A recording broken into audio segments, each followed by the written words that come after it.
and a lot of other things, books and materials. We've even shipped books to the new library that was open. But this event actually tops everything else. As Tijan says, I've been here a long time. We're not going to say how long. This is the first time I've seen what you call unity. No religion,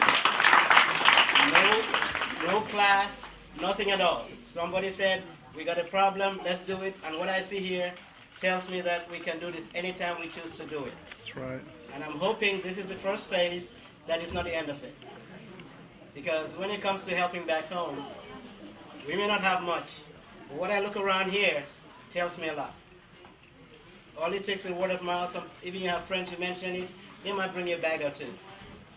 And I'm really very, very proud of this group, the little committee that was teleconferencing to get these things together. It took discussions, little arguments, and in the end, everybody saw one path, what we wanted to do and how we wanted to do it. And I want to thank the ambassador for being here and everybody that is here today to make this possible. And I hope we'll continue to keep it in different ways and continue to build on it so that people back home will know that they still have people here that think of them, not once a year, but often enough to make sure they get what they need to make it. Thank you. Thank you. Ladies and gentlemen, it is that time that I want to invite a man of impeccable disposition, a career civil servant that has served our country for many decades. And today I am proud to say I was blessed and honored and privileged to serve under you, Mr. Ambassador. It is a paradox in the sense that the ambassador today has demonstrated what his predecessor, Dudu Bamijang, laid. A paradox in the sense that this ambassador prepared Dudu Bamijang to be ambassador in the United States of America.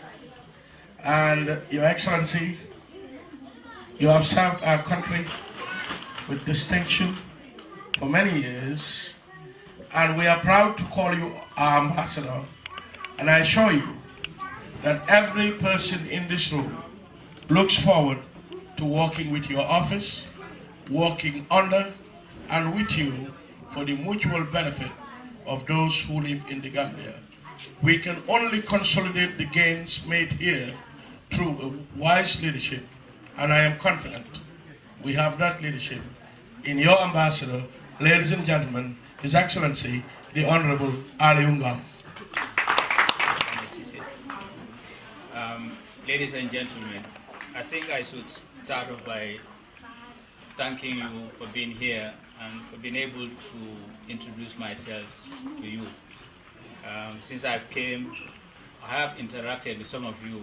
I think I have met presidents of some of the organizations here, and I've had cause to be at events organized by the Gambia Christian People's Association. But this is the first time that I've been offered the opportunity to meet all the other organizations that are within the Washington metro area. And on behalf of His Excellency, the President, I would want to thank all of you for this response. I think when I entered this room, I was quite well, and I only hope that it will not be the cause of a flood that brings all of us in the Washington metro area together, as mentioned by Pastor by Jao and by Tijan. I think we should really build on what has been started here today. I mean, we should network as various organizations, pool our efforts together, and continue to respond to the developmental needs of the Gambia. It's not only the flood that should bring us together.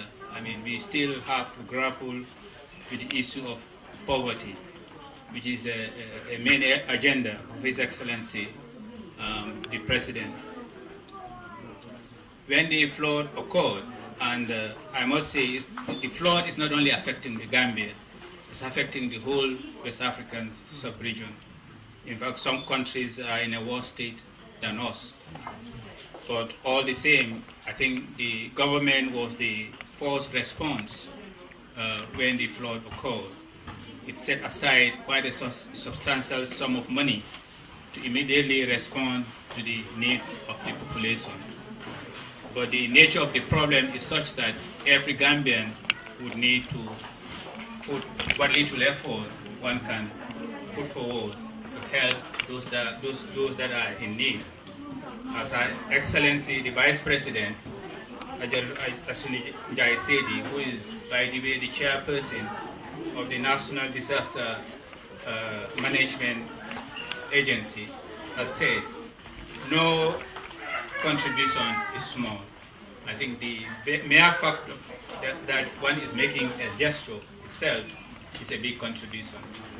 And when we got the communication and I distributed it to some of the organizations that I have contracts with, and this is a point that I would like to emphasize. I think it is important that we keep in touch.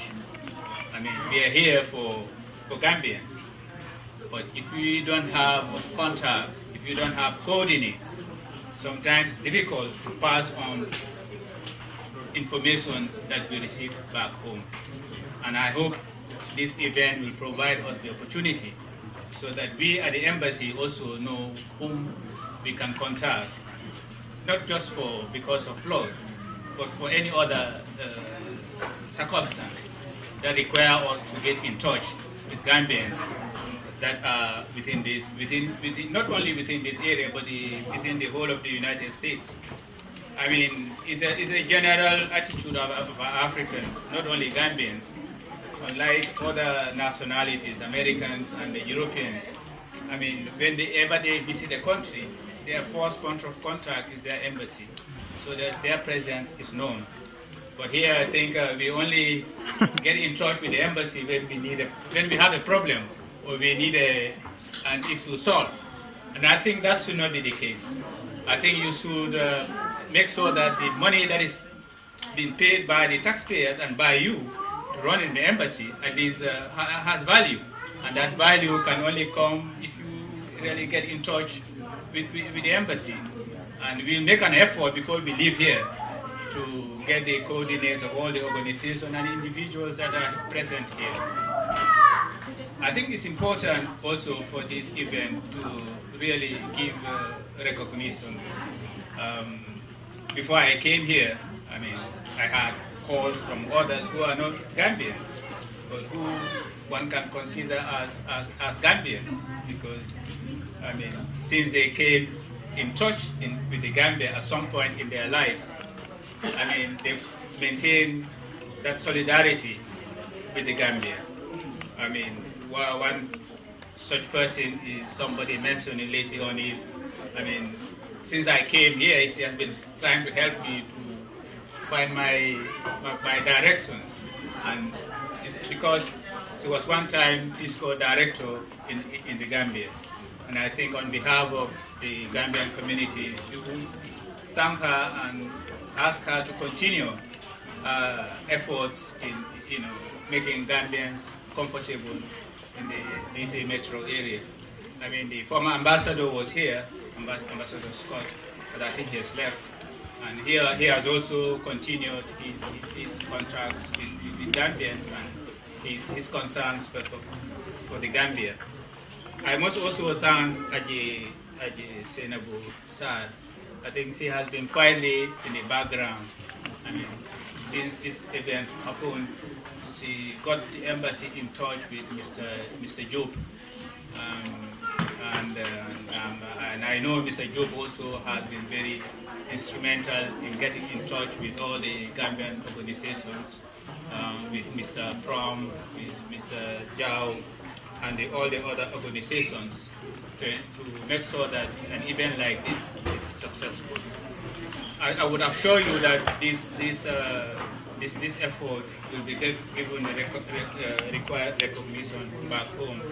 And I know that at your individual organizations, you've also been making efforts